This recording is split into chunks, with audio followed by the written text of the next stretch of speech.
May papel ho ako ditong tangan. Ang nagme-maintain ho, babasahin ko lang po, Madam Chair, if I may. Go ahead, sir. I, as Director General of CAAP, confirm that CAAP has accepted and taken over the new CNS ATM project Package 1 facilities properties on 16 October 2017. And listen to this. And from that date will be responsible, listen to this, for the administration, security, operations, and maintenance of facilities and properties. Pinirmahan ho ito ni Mr. Jinggoy nung panahon na yon. To the chairperson. Kasi pagkakalam namin, UPS ang nag-malfunction. Yes, sir. Ngayon sinasabi mo, circuit breaker. Are you incompetent? I apologize, sir. Senate hearing isa-isa ginisa ang mga opisyales ng nagmamando sa CAA at NAIA Airport kasama si ex-Secretary Art Tugade. Sinagot na ang mga issue. Mga ahensya ngayon sa CAA sa sobrang tindi ng mga alibay nito na inis si Senator Jinggoy Estrada at tinawag na incompetent pa nga. Dahil sa mga kapabayaan nito bago magbagong taon ang bansa. Isa-isa ginisa ang mga tauhan sa CAA at ibang ahensya nito at may pinakita pa video si Sen.Tolentino sa pagmamanage umano ng mali ng mga tao nila. Tunghayan natin ang ilang detalye mga kasolid. First of all, I would like to ask direct my questions to the officials of the Department of Transportation. Maybe Captain Tamayo may answer this. Last January 1, you mentioned, I don't know who amongst the officials of the DOTR mentioned, that it was the UPS that malfunctioned. And now, your letter addressed to Senator Grace Poe, you mentioned that it was the circuit breaker that malfunctioned. Ano ba talaga? Stop the timer. Okay, go ahead. As I mentioned earlier, Your Honor, the initial indication was the circuit breaker went on standby. So, the UPS went on standby, hence there was no power going in. So, there was a series of tests that was done by the technicians. And they decided to restart or re-energize the circuit breaker. So, the UPS. So, this was now working.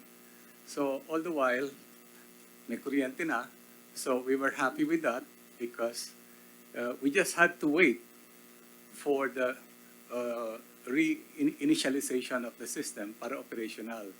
But it turned out, after Powers was allowed to energize the CNS ATM, the people inside the equipment building detected a burning smell or something in the equipment. So what they did, they immediately turned off all the circuit breakers inside that equipment room to protect the whole system from further damage. So ganun ho ang nangyari doon.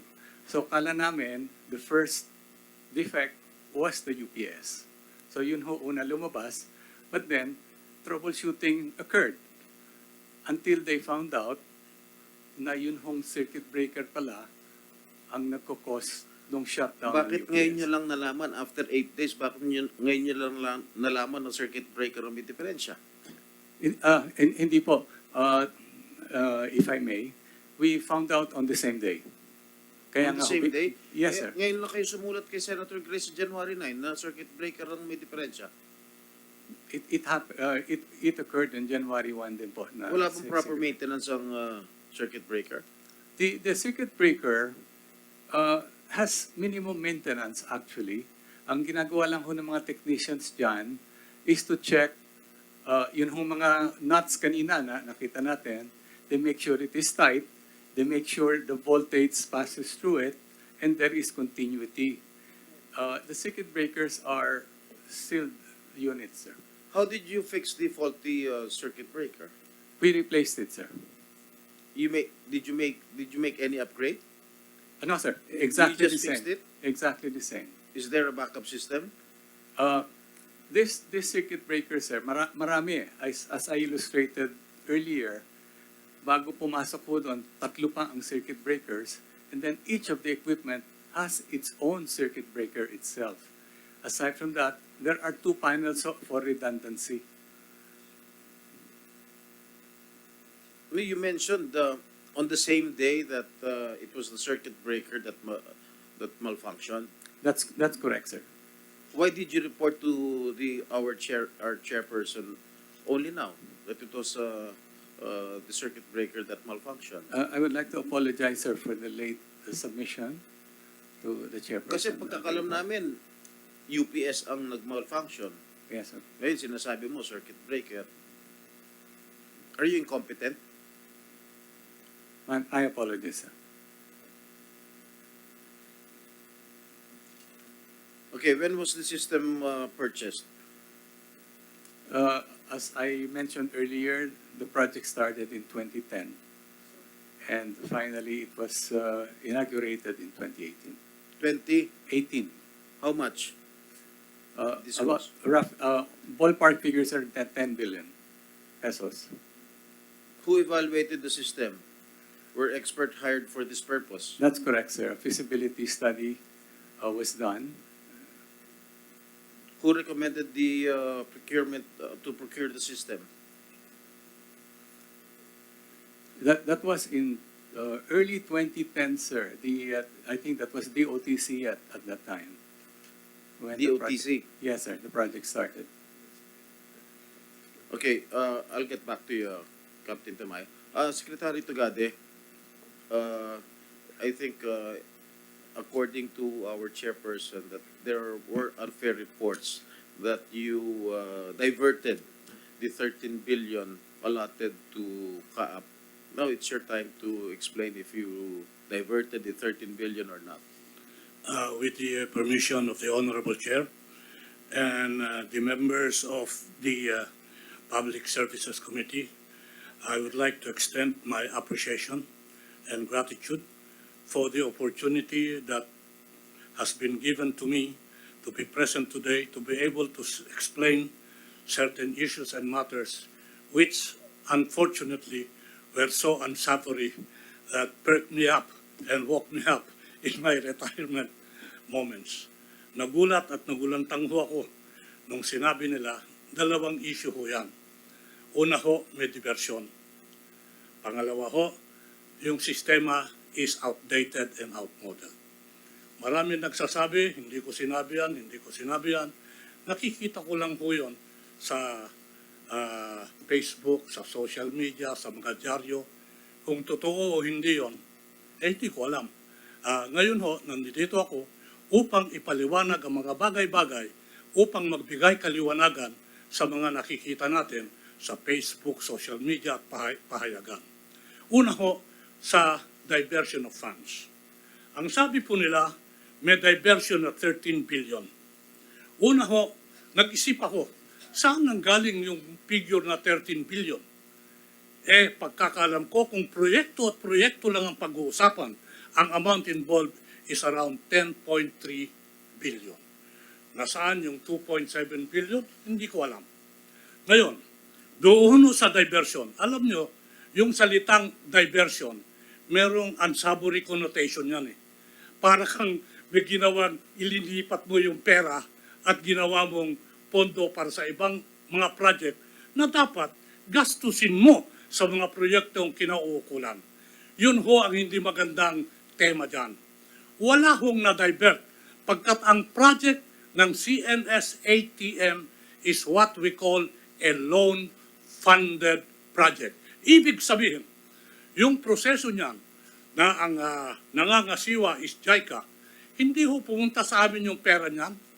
Bago ka makakuha ng pera dyan, marami kang submission na gagawin sa paniniwala at approval ng JICA. Kahigpit-higpit ho ng JICA. Wala ho sa amin yung pera. May proseso ho dyan kung kailan i-release. Rini-release ba yung pera sa DOTR? Hindi po. Rini-release yan sa mga kontraktor. Sa ganung pamaraan, at yun naman ang panukala at pamaraan dito sa proyektong ito, wala pong pagkakataon o oportunidad man lang na mag-divert ka. Diretso yan napupunta sa mga kontraktor.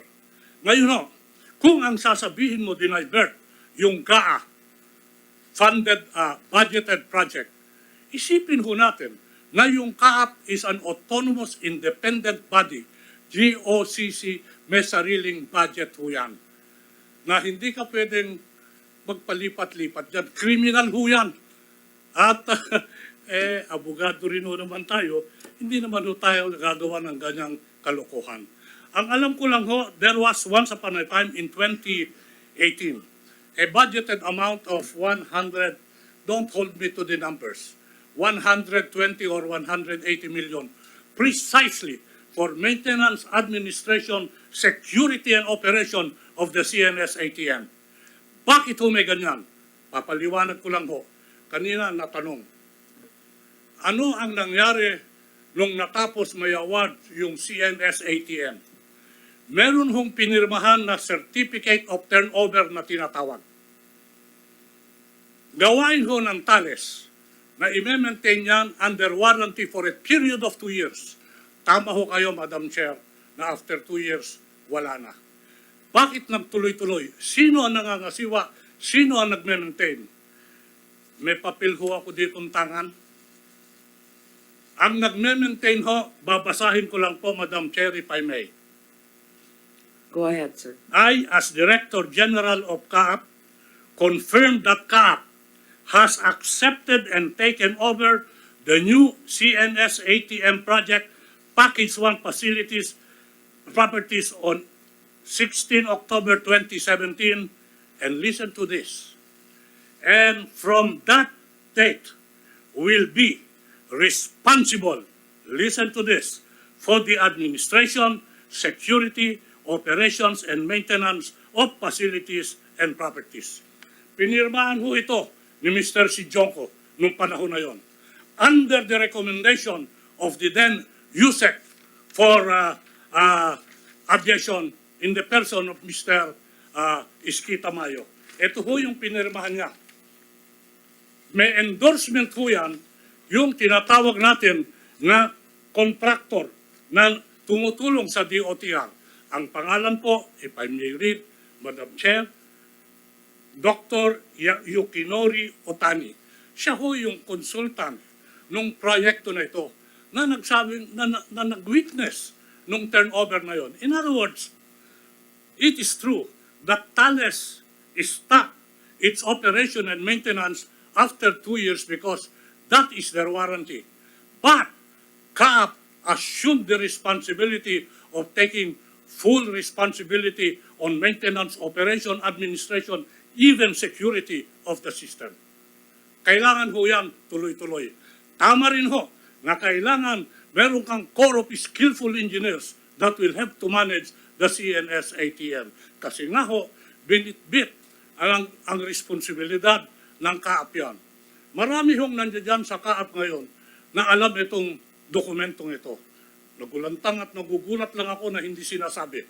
Nandiyan, of course, si Mr. Jinggoy, nandiyan si Mr. Tamayo, nandiyan din ho yung Danjon Lucas na siya ho yung chief of staff nila si Jinggoy at Tamayo.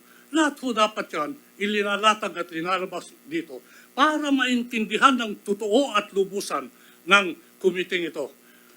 Hindi ho pinabayaan ng Thales yung maintenance. Ito ho, dapat ituloy. Kaya lang, tapos na yung warranty. Kailangan mag-take over, natapos siya ng 220. Ngayon, bakit hindi tinutuloy ng Thales sa Sumitomo yung maintenance? Kasi ho, gusto nilang pumirma ng service agreement. Alam din ni Mr. Jinggoy yan, alam ni Mr. Tamayo, alam ni Dan Lucas. Kasi ho, meron silang claim. Mga claim ho yan, hindi uutang yan. Claim ng Thales Sumitomo. Ito, humigit kumulang, please don't hold me to the number, mga 640 million ang kine-claim nila. Remember, this project has been born and begotten years ago na wala pa kami, kaya humihingi kami ng mga dokumento. Hindi ako papayag dyan kung hindi nyo may submit yung dokumento. Sabi rin yung contractor na hapon, huwag mong bayaran kasi walang dokumento. Eh bakit ko ho babayaran? Ngayon, sinasabi nila, kung hindi mo binabayaran, wala ng service agreement. Huwag mo naman ako hostage dyan, kaibigan. Wala kami noong mga panahon na yon. Liwanagin natin yan. Kaya nga ho, meron akong pinapirma sa kaap na sila ang mga ngasiwa sa Maintenance Administration and Security. Naniwala ho ako sa dokumento na yan. Now, nagkaroon ho ng diskusyon with Thales and Sumitomo. Ano yung diskusyon with Thales and Sumitomo? Sabi namin, kung gusto mo, out of good faith, babayaran ko na yung mga issues na walang problema na kumpleto ang dokumento. Pag-usapan natin, yung balance, punta tayo sa arbitration. Nabinbin ho ang usapan. Walang nangyari. Nag-create ho ako ng internal committee sa DOTR para tignan yung claims ng Thales Sumitomo. This committee was composed of 3 gentlemen in DOTR. Number 1 is Yusek Gary, nandito ho siya ngayon. Dati siyang Yusek for Finance. Nandiyan dyan yung dating ASEC ng Procurement at Project Implementation, si Mr. Banoy Lopez. Yung Gary ho, di Guzman ang apelyido nun. Yung pangatlo, si Renier Yebra, na head ng legal. Sila ho ang nagsabi sa akin, alam mo ba, huwag mong bayaran yan. Bakit? Kasi mas malaki pa yung liquidated damages because of the delay on the project. Eh bakit ko mababayaran yan? So hindi ho utang yon. Yun ho, claim na pinag-usapan at pinag-uusapan. Dapat ho yan umandar at umusad nung umalis kami 6 months ago. Alam ho yan ni Mr. Sidjonko, ni Danjon Lucas, at alam din ni Mr. Tamayo yan. Ito ho yung papel. Secretary Tugade, so ang sinasabi ninyo, dahil na-delay yung implementation ng proyekto, nagkaroon tayo ng binabayaran na parang penalty. Meron dapat silang bayaran ng penalty ho. Ang tawag po dyan, liquidated damages na babayaran ng kwan. Because of the delay that we caused. Hindi ho. Because of certain delays also sa Thales, saka sa Sumitomo. Okay. Kaya nga sabi ko, yung amount na wala tayong issue, bayaran na namin kayo. Ire-recommenda ko sa JICA, bayaran kayo. And sabi ko naman ng iba, huwag mong bayaran. Kailangan bayaran mo yung buo. Sabi nung committee ko, yung 3 abogado, mas malaki pa yung claim namin dyan sa liquidated damages. Eh, bakit ako magbabayad? Maliwanag kung plunder yan. Eh, hindi ko gagawin yun. Okay. Thank you. Sorry, Senator Jinggoy. Yung sinasabi ninyong pinirmahan na turn over to CAAP, sino yung pumirma nun? Hindi yun sa administrasyon pa ninyo? Hindi ho. Administration ko yan. Pinapirma ko sila kasi ite-turn over na. Sabi ko kay Mr. Sidjonko, pumirma kayo dyan na kaya yung administration and maintenance nung CNS-ATM. Pumirma ho sila. Bakit sila pumirma? Inirekomenda ho ni Mr. Tamayo. Ito ho yung pirma niya. Okay. All right, now that's clear. Thank you, Senator Madam Jinggoy. Chairwoman, Thank you. can I have a, sorry? With the With the permission of Senator Jinggoy. Jinggoy. Yes, please furnish the committee a copy. We appreciate it. Mrs. Sabina. Senator Villar. I'd just like to say something because point of information, because I've also had experience with foreign loans. And what SecArt said is correct, that when there is a foreign-funded project, they are very strict about the requirements. You cannot simply take the money and use it for another project. That's impossible. So I hope this puts that issue to rest. And also, no secretary has the power to realign funds within his department. As you know, it is our mandate to implement what is in the GAA, which is a law. So this idea that Secretary Tugade would divert funds from one project to another is simply impossible. And from my experience serving in the executive, I just like to support that fact. Thank you. Thank you for the clarification, Senator Villar. You have 19 more seconds, Senator Jinggoy. Parang bitin na. Anyway, going back to thank you very much for the explanation, Secretary Tugade, and I believe in you. I believe Maraming salamat po. I trust you, and you have my full trust and confidence. Anyway, Thank you very Captain, much, sir. Tamayo, meron bang pangyayari na bago nangyari itong January 1 glitch? Meron ba nangyari na power outage before? None, Your Honor, to the chair. None. This is the first time it happened. Sigurado ka nan. Sa CNS ATM po. No September of 2022, nagkaroon ng power outage sa Terminal 3. Am I correct? That is Terminal 3, sir. Yes, Terminal 3. That's correct, sir. That's the airport. Bakit sinabi mo wala? I'm only referring to the CNS ATM, sir. No, whatever. Power outage pa rin yun. Okay, yes, sir. There What was. did you do there? Nagkaroon na ng president, whatever, na nagkaroon na ng power outage noong September sa NAIA Terminal 3. What actions have you taken to prevent similar recurrence? Bakit nangyari ulit ito? Through Hindi the ba kayo chair. nadala na nagkaroon na tayo ng power outage noong September last year? Through the chair, Your Honor, may I request the GM of MIA to explain this? Mr. Chong, you're recognized.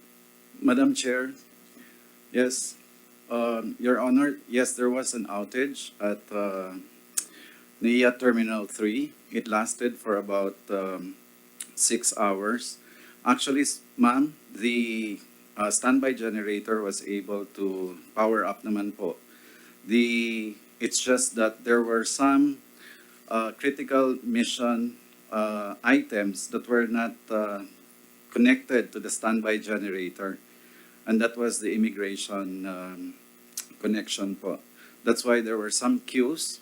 But what happened, ma'am, there were only about 20 flights that were affected, and actually, na-restore naman po siya after a few hours. And there was no outage that happened after. So did you learn your lesson there? You have the contingencies in place already, na-connect na ninyo yung immigration. Yes, ma'am. Senator Jinggoy, if you need an extension, one Wala more na akong minute. oras. Just magbibigyan ko na iba. What a gentleman. Okay, ipagpapatuloy the next round. The next is the good one, Senator, the Vice Chair. No, di ba sabi niya, the better one yung isa, di ba? Kasi so, the good one naman. Thank you, Madam Chair. Anyway, I'll just be centering on 3 points. One is the safety protocols, what our CAP personnel did, and also the air traffic management system. And last but not the least will be on the issue of national defense. So first, probably the CAP can answer with regards to the safety protocols. So, sa ating Director General, who was the incident commander during the time that the power outage happened? Was there an incident commander? The head technician or manager of the CNS ATM is with us. He is Engineer Arnold Balucatin, and he is the one supervising the maintenance and repairs of No, my concern is we will go to the equipment later. Yes, sir. My concern will be on the safety protocols. I'd like to know who was the incident commander and whether, because this happened during the peak season, and as we know that agencies that are very vital sa atin po, ang ating pag po lahat nag-holiday, tayo po walang holiday. Does CAAP do you still grant leave during the peak season o hindi, wala, cancel ang lahat ng leave during the peak season? Wala pong leave, Your Honor. So that means By during policy. the incident, during the New Year's Day incident, lahat po ng CAAP officials were present and walang naka-leave. That's correct, sir. I was there right away as well. Well, that is good to hear, to our Director General. So who was the incident commander doon po sa air traffic control? As I mentioned, si Arnold Balucatin, who is the head of the ANS. And is he present? He is present. Okay, can we ask him to take the floor? Arnold. Also, sir, at the time, Miss Marlene Singson, who is the head of the air traffic service, was also present at the time. Station, and before the end of the month, you will be submitting a final report. Yes, Your Honor. That Thank is you our schedule, Your for Honor. accepting my friendly suggestions, Madam Chair. I intimated to the good chairperson that I have a video. This is also friendly, but I would like to ask Secretary Bautista and Captain Tamayo, yun naman pong nakalagay doon na lalabas na tao, ay sana po hindi malipat sa ibang pwesto. Baka bukas ay malipat na ito sa Tawi-Tawi Airport o sa Poro Point. Baka magalit kayo. Wag naman po sana. Tumulong lang po yun.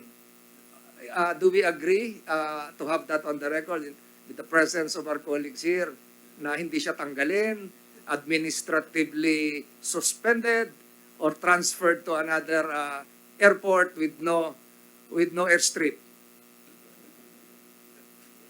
We agree, sir. So you're under oath. Hindi ko nga kilala yung tao. To set the record straight, Madam Chair, during that January 1 incident, my attention was called by Senator J.B. Ercito. I was in Tagaytay. Doon naman po ako nagbabagong taon eh. Kaibigan ko po yung mga kaap, yung mga ato pa ho nung araw, si General Charlie Tanyego. Bata pa ho ako noon, ato, nandun sa CAA pa ho nung araw yan. Kaya kaibigan ko po lahat yan. So, my initial reaction was to send the Chief of Police of Tagaytay and all members of the PNP Tagaytay. Bantayan nyo yung kaap, kung ano nangyayari doon, report any abnormality, kasi nagkakagulo na sa mga airports natin, report any abnormality. Kung merong gustong pumasok, huwag niyong papasukin. Kung hindi authorized, kung merong nakikialam, tulungan niyo kung sino mga tao sa kaap and support them. Yun po yung napag-usapan namin ni Senator J.B. Ejercito. And lo and behold, siguro po itong mga bandang 2:30, matraffic po noon, hindi na po ako sumama kasi maraming namamasko sa bahay kahit bagong taon na po noon, January 1. So nakarating po yung Chief of Police ko. Hindi ko na mention yung name. Pagpunta niya doon, ang report, sir, wala naman pong nangyayari dito. Very normal, very relaxing, very soothing, very tranquilizing. Tahimik na tahimik. Alam niyo po kung ilan ang tao doon sa Kaap Station ng Tagaytay? Isa. One solitary individual manning that station during that critical period in our aviation history. Isa lang siya. Cool na cool siya. Nag-inom-inom lang ng mineral water. Good afternoon, sir. Welcome. Well, ano ba nangyayari sa Maynila? Alam mo ba? May fluctuation ng power. Kaya, ba't hindi ginagamit yung Tagaytay? Yun ang patanong ko kay Hepe. So, nag-tour. I'll show you the video. Nangako naman kayo hindi siya tatanggalin. Nag-tour, nabanggit ni Senator Grace po, our chairman here, na very revealing. Very revealing kasi if you follow the Chicago Convention on International Civil Aviation, it has to be professionalized, it has to meet minimum international standards. Very revealing kasi naka-short pants lang siya, revealing talaga, naka-chinelas, so lakad-lakad lang. Okay lang ho to, sir, walang nangyayaring masama.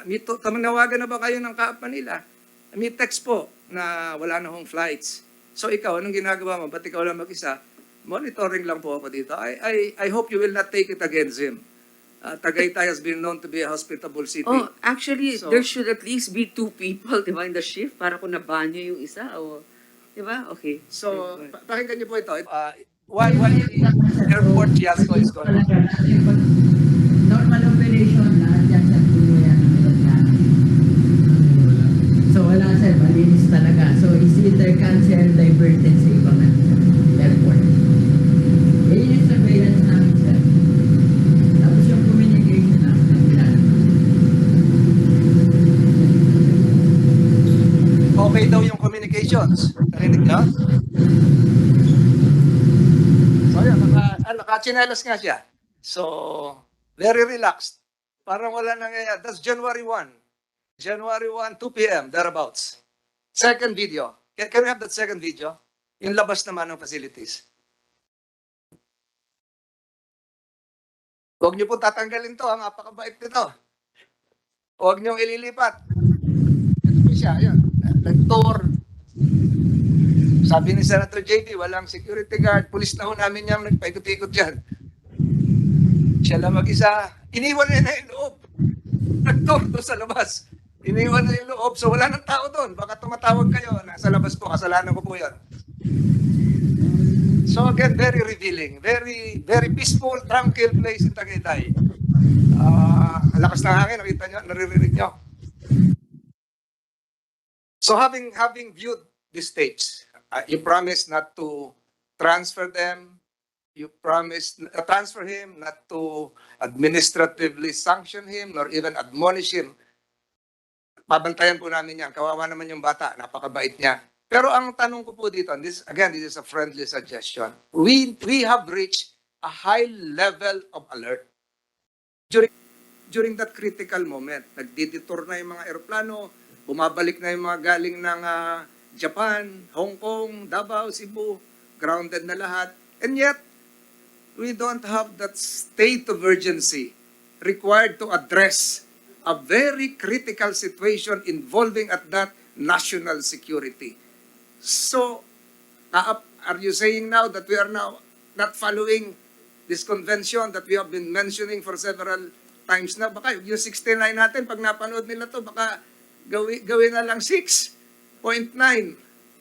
So, another friendly suggestion, can we make this more professional level of alert? Is it orange? Is it yellow? Is it red? Di ba? Para automatic na alam nila yung gagawin nila. Yung gagawin nila, sabihin nila, Chief, Police, tulungan nyo kami, mag-deploy kayo sa labas para walang makapasok dito sa loob. Di ba? Can you explain that, Captain Tamayo? Friendly lang naman yung akin eh. Kasi na-alarma ho ako, no? Sabi ko, ba't isa lang tao nandito? Go ahead, sir. Thank you for the information, sir. Because during these holidays, our policy is to be on heightened alert. So if information like this, we receive information like this, hindi naman ho namin pag-initan yan, but we will look into all of our facilities to make sure that whatever directive we give is followed. Isa pa ho yung dapat ho yan, security guard Laging may security guard yung facilities natin So, at saka bawal ho magpapasok talaga. It's a restricted area.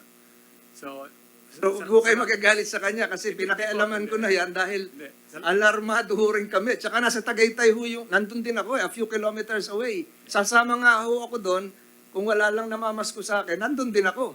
Kaya lang ang biro ko kay Senator JB, pag sumama ako doon, baka may makalikot pa ako doon ng ibang mga gadgets, lalong mapasama. So, how can we improve this? Lessons learned. Yes, sir. We will look into this, especially now that you have made us aware of it. I-review ho namin yung mga policies ulit when it comes to yung outlying facilities natin. And dapat ho talaga ma-monitor ho yan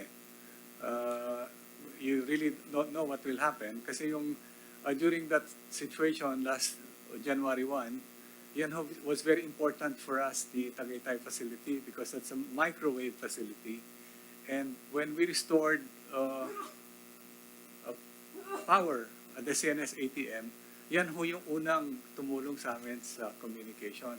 Flight came from Brisbane, Australia, PR 222. That's Yung po yung correct, sir. Tagaytay yung tumulong. So, siguro po, yung installation lang ng CCTV cameras, naka-monitor kayo dito sa Kaap, Manila, kaya po yun. Lapit lang naman ng Tagaytay. At ulitin ko po, Madam Chair, huwag niyo naman pong pag-initan itong naka-short pants, naka-chinela. Siguro, inabot lang ng Chief of Police ko, nakaliligo lang, napuyat, siya lang ang inabutan nandun, mag-shift. And he was very accommodating enough to brief me, and thereafter I briefed my other colleagues of what is happening in Tagaytay. And surely he was able to help. So wag niyo po siyang pag-initan at babantayan po namin yan. Hindi ko po kilala yon. Madam Chair, I have no other questions. I just gave some friendly suggestions to our good friend Secretary Bautista, and I hope they can increase the 69% mark they got from ICAO to 89%. 89%. Thank you, Senator Tolentino. Tingnan nyo, he's working even during the break to find out, to investigate what's going on. And as I mentioned, it's very helpful that we have that information, but it's also worrisome. Can you imagine? Major site yung Tagaytay kahit papano. Can you tell me, what's the importance of the Tagaytay CAP facility? Can you tell us, sir? It's very important, very critical, because it's part of our communication system. Especially when the CNS ATM went down, yan ko ang nag-save sa amin eh. Because it is microwave. Unlike CNS ATM, it's satellite-based. Okay, so having said that, bakit hindi ninyo man lang chinecheck na merong karelyebo yung tao doon, na may security guard? Kaninong responsibilidad yon?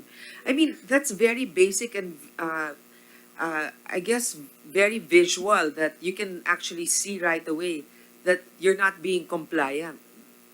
Eh, lalo na siguro itong mga technical, kaya pala kayo nagkakaganyan with all your technical aspects. If just manpower, hindi man lang ninyo maayos yung sitwasyon. Bakit ganon? Sino yung dapat nagre-report tungkol doon? Sino yung USEC? Or sino yung, kung hindi man USEC, sino sa CAAP? That's under you. Through the Chair, Your Honor, based on our schedule po, ang tao po doon sa facility ay 4 po, 2 CNSSO at saka 2 ELPT. At saka mayroon pong security guard doon na kaya nga nagtaka po ako bakit wala Okay. pong security Alam mo guard. siguro, kahit na sinasabi nyo, they think it's just lip service, that you're on heightened alert when it's the holidays. But then, because it's the holidays, a lot of them probably took the liberty of working part-time. We don't know. That's why I think you should really install those CCTVs ASAP here in the main office as well as in Tagaytay. And if Senator Robin Hood Padilla is still online, I know that he's been keenly observing. He has a lot of comments. I would like to invite him to speak if he's still online. If not, what I will deliver a message that he texted the group. He said, kanina, nagpapatawa tayo, may nagpapatawa, pero ang totoo nun, tayo ang nakakatawa at kahiya-hiya ang ating sitwasyon at ang nangyari. So we should not take this lightly. Ang babait nga namin sa inyo eh. Pero ang totoo niyan talagang kaap, you really bungled this, ha? Anyway, I think Senator JV just, he knows a lot of technical details, so I'll leave the floor to him, and then later on, I will issue now my closing statement. Yes, thank you, Madam Chair. I think that this is very important because these are 3 items, no? Number 1, I'd just like to ask up again, yung pong statements una, sabi outdated yung system. Again, for the record, DG Tamayo, is our CNS system outdated or not? As I mentioned earlier, sir, the CNS ATM at this point in time is still state-of-the-art and a gold standard as far as air traffic is concerned, air traffic control is concerned. It just needs Updating. upgrades, Sir. software and hardware. No, the reason why I asked so that Rina will know what the needs of CAP are so that this thing would not happen again. And from what I know, through the ICAO or the International Civil Aviation Organization, correct me if I'm wrong, mandated the use of seamless global air traffic management years ago. Para nga po seamless na. All of the traffic management system all over the world ay iisa na lamang. Hindi pwede ring, tama kayo, hindi pwedeng outdated tayo eh. Because if we are still using ground radar, well, the whole world is using already the satellite-based global air traffic management system. Hindi po tayo dadaanan ng airlines, international airlines, and even pilots themselves will not go through our airspace. So tama ho ba na it was mandated sometime 2011, but it was only 2018 when we were online with the new CNS system. That's correct, sir. So we are it just needs updating and upgrading. So yung CNS is now, hindi na tayo ground-based, no? We are now satellite-based as the rest of the other countries are using the global air traffic management system already. Second, yung pong system redundancy, I'd like to ask because ang naging problema dito, sabi the backup did not work. Do we have a backup system, DG Tamayo, that in case our air navigational management system or CNS system fails, ano po ang backup po natin? Because, mechanical failure, as you are pointing out, electrical failure can happen kasi, gamit yan eh. So, do we have a backup system? Basically, sir, what happened nung nawala ho yung CNS ATM natin? We resorted to the old procedural. I think that was explained by Marlene already. The conventional system tayo. Conventional system. Bali, ang nangyari no, nag-VFR na tayo. Yeah, Tama ho ba? That time that during the crisis situation. Yeah, in fairness Visual to them, flight rules. yes, sir. In fairness to them, they are maintaining their qualification for these old procedures that we used to do. So we do not have, ang ano kasi, no, what is recommended, that's why we're asking DG Tamayo so that we will, moving forward, this does not happen again, that yung pong, I think I also read in an article that Secretary Bautista also wants a backup system, so to speak. It's not really a backup, but it's a redundancy. Tama ho ba na dapat habang gumagana po, we are using the CNS system, we have a second system, for example in Cebu, that is also operating at the same time. So that in case our main CNS system malfunctions or is what happened here is offline, yung pong CNS system or the redundant system, the secondary system is already working. Hindi po yung pag namatay yung sistema natin dito, tsaka pa natin sa start up, hindi po. So, the ideal system is that we have a redundant CNS system. Tama ho ba?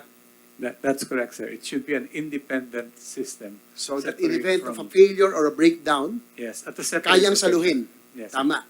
And I think the plan before was to put that system, supposedly yung may MACC na hindi, it was not commissioned, can serve as can it serve as a backup na in case mag-fail yung CNS natin, it kayang saluhin for the meantime until the main system, the primary system is back online?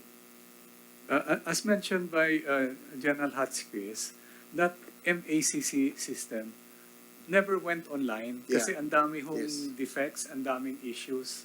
Kaya hindi pumasok. So that's the reason it was not commissioned. It was not commissioned. So we Mine would just be, we will just be making a quick statement.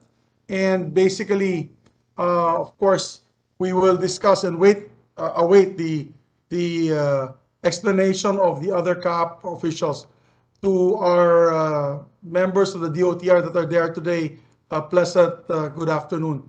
Hopefully, I'll be able to join you, Madam Chair, a little bit later. I just got back from a very important, another important meeting, but I'll be able to pass by the Senate later in the afternoon.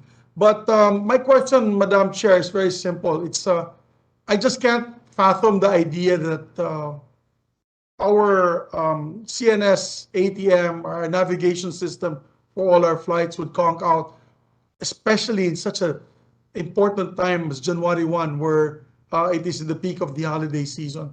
I can't seem to believe the fact that the system conked out on its own.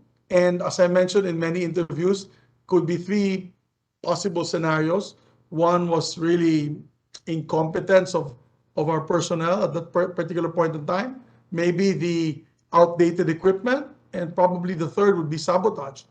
We'd like to pursue these three, of course, topics during the line of questioning today. And I even mentioned, Your Honor, to you when we met over dinner last night to discuss this hearing. I mentioned that it should be treated like a forensic investigation. So may I make a suggestion to our committee members that are there present now? If they can lay the timeline, and when I say lay the timeline from the day this thing had happened, all the way to the repair of the machinery and equipment. For example, we'd like to know and we'd like to ask Madam Chair, if they can submit to us the CCTV footage of, I hope that there are CCTV footage. Can we confirm, Madam Chair, to the CAAP through Director General Tamayo that these particular areas have CCTV footages? And are they online? Captain on time? Tamayo, you are recognized. Please answer the question of our Senate President. Madam Chair, unfortunately, we don't have any CCTV coverage inside the equipment room, but in other areas of the facility we have. Are you trying to tell me, Director General, that in the most sensitive portion of the functions and navigational equipment of our country, which is the CNS ATM room, we have no CCTV. So you cannot tell if somebody actually went inside it and sabotaged it. That's correct, sir. We have implemented very strict security protocols as far as the CNS ATM is concerned, and more specifically the ATMC building. Not just anybody can enter. In fact, you need a special ID or key just to be able to have access, aside from having 24/7 security at all times. Now, Yes, Director General, no, I have a very short time. What you're trying to tell me is the security checks and clearances are done in the entrance of the building? And what you're telling me is the security checks are done in the entrance of the building. So what about the secured facilities, the very sensitive and highly, I'd say, of course, guarded facilities like this navigational system? So what you're telling me, pag nakapasok na yung tao, hindi nyo na monitor kung saan pumapasok yung tao sa loob ng building ninyo. Is that correct? That's correct, sir. But in some areas, we do have CCTVs. Unfortunately, wala ko dun sa ano. Because before you're able to enter this particular equipment room, kailangan ho natin ng RFID just to be able to access. So you know, we can place in your timeline these personnel who were there prior to the breakdown of the equipment. Is that correct? That's correct, sir. We have the list of personnel on duty. We have logs of everything that happened inside. Unfortunately, you have the logs of what happened, but nothing compares to a CCTV footage. Is that correct, Director General? That's correct, sir. So, this now we realized in today's hearing that a very sensitive portion of your facility has no CCTV footage or coverage. I mean, I was showing Senator Grace Poe last night and Senator Lauren Legarda in my home in Cagayan de Oro. I have CCTV footage for my whole house. So, I mean, it's not that difficult to put CCTV cameras, Your Honors. You have billions of pesos of equipment in these facilities, and yet you don't have CCTV footage in these sensitive areas. Because, yes, you may have qualified people, General. You may have qualified people to look at these facilities, well-trained, but, you know, it could also be negligence on their part. They go in there, they make a mistake on what they connect, and you will never know because it is their word against yours. It is their word against yours kasi walang CCTV footage. I just cannot believe that there's no CCTV footage in that highly sensitive area. Well, that's an eye-opener for me, Your Honors. So it's safe to say that you can only rely on the logs of those personnel that had gone into these facilities at that particular time. Is that correct, DG? That's correct, sir. And not just anybody is allowed. Only those authorized to enter the equipment room have access. No, that's correct, Your Honor, Director General. You're absolutely correct. But what if that fellow made a mistake?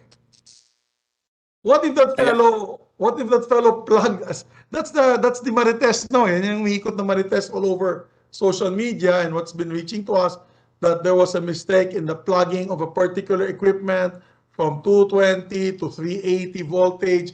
Obviously, that's human error. If that's human error, as I said, head should roll. In this case, somebody should get punished, or at least a case should be filed against him for negligence. Pero, kaya nga sabi ko, paano natin masasabi yun kung hindi natin nakita? Di ba? So yan ang napaka-importante. This is just a simple system of security. And I see that we have a lack of security, particularly in these highly sensitive areas. You know, Director General, I had a chance to go to a nuclear power facility in France, and Senator JV was there with me. He's there now in plenary. We had to go through 4 different systems check. As a matter of fact, yung executive assistant ko hindi nakapasok kasi mali yung pangalan na middle initial na ilagay niya sa ID that we had to get when we entered the facility. And he was not able to enter the facility even if we were an official mission. They were that strict when it comes to protocols on security. Every corner of the facility had CCTV systems. Every corner. There's not one blind spot in that facility. Now, again, there's national security concerns here. Kami ni Senator Bato de la Rosa, who just went online, we feel that we need to protect this system at all costs from any forms of sabotage and or even incompetence, because as I can see, it looks like the maintenance is or the lack of maintenance of these facilities is the cause for this particular outage. Now, my second question: can we now, Your Honors, Director General, come up with a timeline, minute-to-minute report on what had transpired, so we can tell if it was the equipment that was faulty, if it was human error, or a combination of both? Can we do that, Director General? We shall comply, sir. We will provide that. Okay. Going back to the maintenance and equipment, and I will wrap up in a bit because I'll be heading there later. Director General, is it true that Thales and Sumitomo were in charge of, was it Sumitomo? Thales and Mitsui ba yun? Or Sumitomo? Sumitomo. Okay. It was Thales, was a French company, and Sumitomo, a Japanese company, doing the maintenance for the first 2 years upon its initial delivery on 2018, or switch on in 2018 to 2020. Is that correct, Your Honor? 3 years, sir. 3 years they were with us. 3 From years. 2017 to 2020. And they were supposed to continue with the maintenance of this equipment, or was it supposed to be transferred to you guys, like a technology transfer to the CAAP? It was, through the chair, it was technology transfer, sir. So our personnel, our technicians were trained, and they took over maintenance after the expiry of the warranty in 2020. So the initial contract was for them to maintain only until 2020. Is that correct, DG? That's correct, sir.